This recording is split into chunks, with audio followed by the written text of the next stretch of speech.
خلائی سفر کی جان لیوا کہانی۔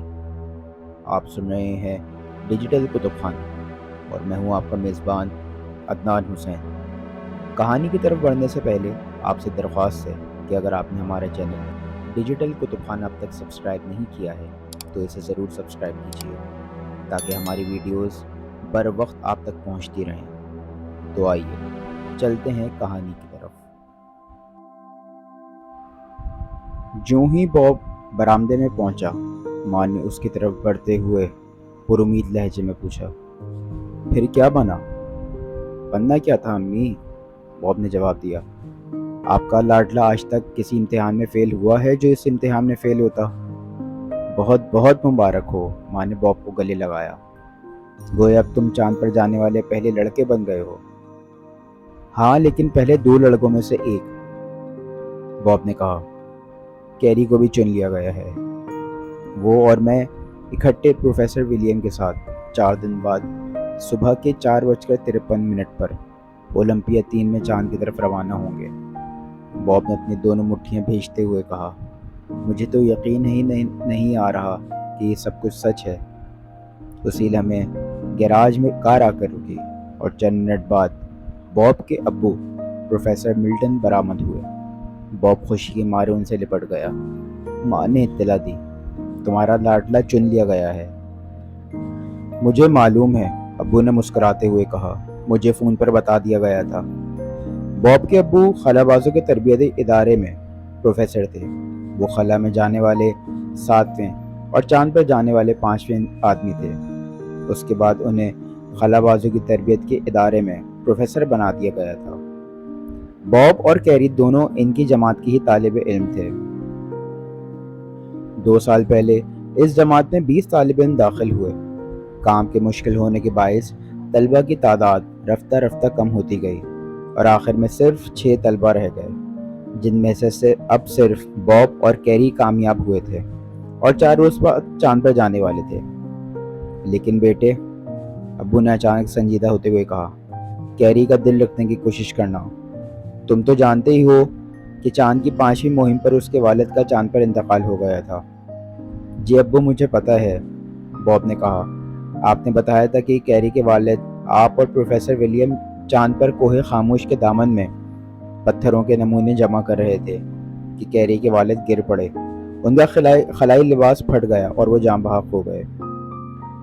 تبھی تو میں کہہ رہا ہوں کہ اس کا خیال رکھنا، ابو نے کہا، اس سے محبت سے پیش آنا اور اسے خوش رکھنے کی کوشش کرنا۔ جی ابو، میں پوری کوشش کروں گا، باب نے جواب دیا۔ اب وہ ڈرائنگ روم میں پہنچ چکے تھے۔ ملازم نے چائے لا کر رکھی اور تینوں چائے پیتے ہوئے باتیں کرنے لگے۔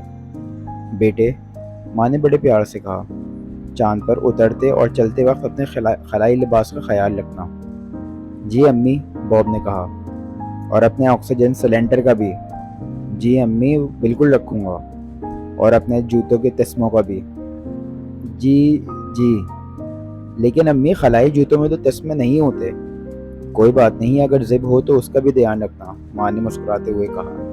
یاد ہے نا پچھلے سال جب کولیڈو کی ٹیم سے تمہارے ادارے کا فٹ بال میچ ہوا تھا تو تمہاری ٹیم محض اس لیے ہار گئی تھی کہ عین گول کے وقت تمہارے جوتے کا تسمہ کھل گیا تھا کیونکہ تم نے اسے کس کر نہیں باندھا تھا۔ اچھا امی، اب میں آپ کی ہر نصیحت پر عمل کروں گا۔ 4 دن بعد صبح کے ٹھیک 4:53 پر اولمپیا 3 نامی خلائی جہاز چاند کی طرف روانہ ہو رہا تھا۔ اس میں 7 آدمی سوار تھے، کپتان شیفی، کپتان، نائب کپتان ٹیفی، پروفیسر ولیم، باب، کیری اور 2 انجینئر۔ پروفیسر ولیم اس مہم کے انچارج تھے۔ خلائی جہاز میں ایک ٹینک بھی تھا جسے چاند کے کوہ خاموش سے دور ایک صحرا میں چند اہم معلومات حاصل کرنے کے لیے استعمال کیا جانا تھا، اور یہی اس مہم کا اصل مقصد تھا۔ باب پہلی بار خلائی جہاز پر جا رہا تھا اور کیری بھی۔ دونوں نوجوان تھے اور ایک دوسرے کو بخوبی جانتے تھے۔ اس کے باوجود کیری نے باب سے کوئی بات نہیں کی۔ کئی دفعہ باب نے گفتگو کرنے کی کوشش کی، لیکن کیری نے ایک بات کا بھی سیدھے منہ جواب نہ دیا۔ وہ چپ چاپ کتاب پڑھتا رہا جس میں ٹینک کے بارے میں معلومات درج تھیں۔ یہ ٹینک اسی کو چلانا تھا۔ جب خلائی مسافروں کا یہ چھوٹا سا قافلہ چاند کی سطح پر اترا تو باب نے سب سے پہلے جو چیز محسوس کی وہ تھی خاموشی، گہری خاموشی۔ توبہ ہے، زمین پہ تو ہر وقت کتنا شور مچا رہتا ہے، باب نے سوچا۔ پھر وہ آپ ہی آپ مسکرایا۔ کیوں نہ ہو، زندگی تو شور کا ہی نام ہے۔ بچہ دھرتی پر جب آنکھ کھولتا ہے تو چیختا ہے اور پھر زندگی بھر بولتا رہتا ہے یہاں تک کہ آخری سانس کے بعد چپ ہو جاتا ہے۔ چاند پر آ کر باب بہت ہلکا پھلکا ہو گیا تھا۔ اس کی کمر پر دوسرے مسافروں کی طرح کوئی 1.5 من وزن لدا ہوا تھا، لیکن اسے چاند پر یہ وزن اٹھانے میں کوئی پریشانی نہیں ہو رہی تھی، کیونکہ اس کا اپنا وزن اور بوجھ کا وزن دونوں کم ہو گئے تھے۔ جب وہ چلنے کے لیے قدم اٹھاتا تو ایسا لگتا کہ جیسے چھلانگیں لگا رہا ہو۔ ویسے بھی چاند پر زمین کی طرح نہیں چلا جاتا، وہاں چھوٹی چھوٹی چھلانگیں لگا کر ہی چلنا پڑتا ہے، اور باب چاند پر چلنے کی تربیت حاصل کر چکا تھا، لہٰذا اسے اب اس طرح چلنے میں کوئی دقت محسوس نہیں ہو رہی تھی۔ سب سے پہلے ہم مرکز میں جا کے کھانا کھائیں گے اور پھر آرام کریں گے، اس کے بعد تازہ دم ہو کر اپنے مہم پر نکلیں گے، پروفیسر ولیم نے کہا۔ وہ اس مہم کے انچارج تھے۔ مرکز چاند پر ایک بڑی سی گنبد جیسی عمارت تھی جسے خلابازوں نے گزشتہ کئی پروازوں کے دوران تعمیر کیا تھا۔ اس عمارت کے اندر بالکل زمین کا سا ماحول تھا، اس میں پانی، خوراک اور ہوا کا ذخیرہ کیا گیا تھا۔ اس عمارت کے اندر خلاباز خلابازی کے لباس کے بغیر آرام سے چل سکتے اور اطمینان سے سو سکتے تھے۔ مرکز کے اندر پہنچ کر خلابازوں نے اندر کا دروازہ بند کر دیا۔ سب خلابازوں نے اپنے خلائی لباس اتار دیے اور اطمینان کا سانس لیا۔ اس کے بعد کھانا کھایا اور ٹائم پیس پر 4 گھنٹے کا الارم لگا کر لمبی تان پر سو گئے۔ ٹھیک 4.5 گھنٹے بعد پروفیسر ولیم، باب، کیری ٹینک میں سوار کوہ خاموش کی طرف جا رہے تھے۔ ٹینک کیری چلا رہا تھا۔ اس کے اندر ایسے آلات نصب تھے جس کی مدد سے انہیں صحرا کے بارے میں معلومات حاصل کرنا تھی۔ انہیں کوہ خاموش تک پہنچنے میں 2 گھنٹے لگ گئے۔ ٹیفی، باب نے اپنے وائرلیس سیٹ پر مرکز سے رابطہ کیا، لیکن کوئی جواب نہ آیا۔ ٹیفی، باب نے ذرا گھبرا کر اونچی آواز میں کہا، آپ میری آواز سن رہے ہیں؟ اس کا بھی کوئی جواب نہ آیا۔ کیری، باب نے جھنجلا کر کیری کو کہا۔ اس کا خیال تھا کہ اس کا وائرلیس سیٹ خراب نہ ہو گیا ہو۔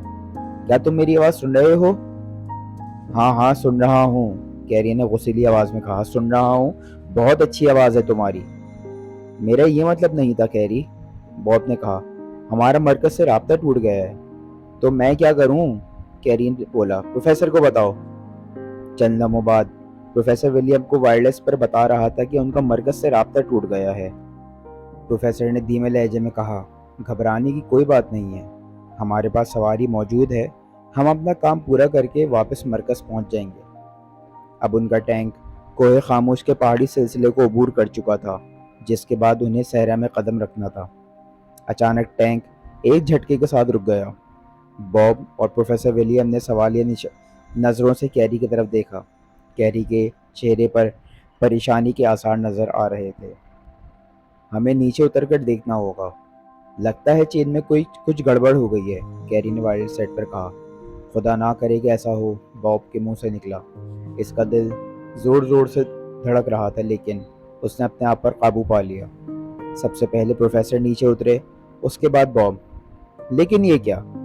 ان کے اترتے ہی کیری نے ٹینک کا دروازہ اندر سے بند کر لیا اور ٹینک اسٹارٹ کر دیا۔ اب وہ واپس ٹینک کی طرف موڑ رہا تھا۔ یہ تم کیا کر رہے ہو؟ باب وائرلیس پر چلایا۔ ٹینک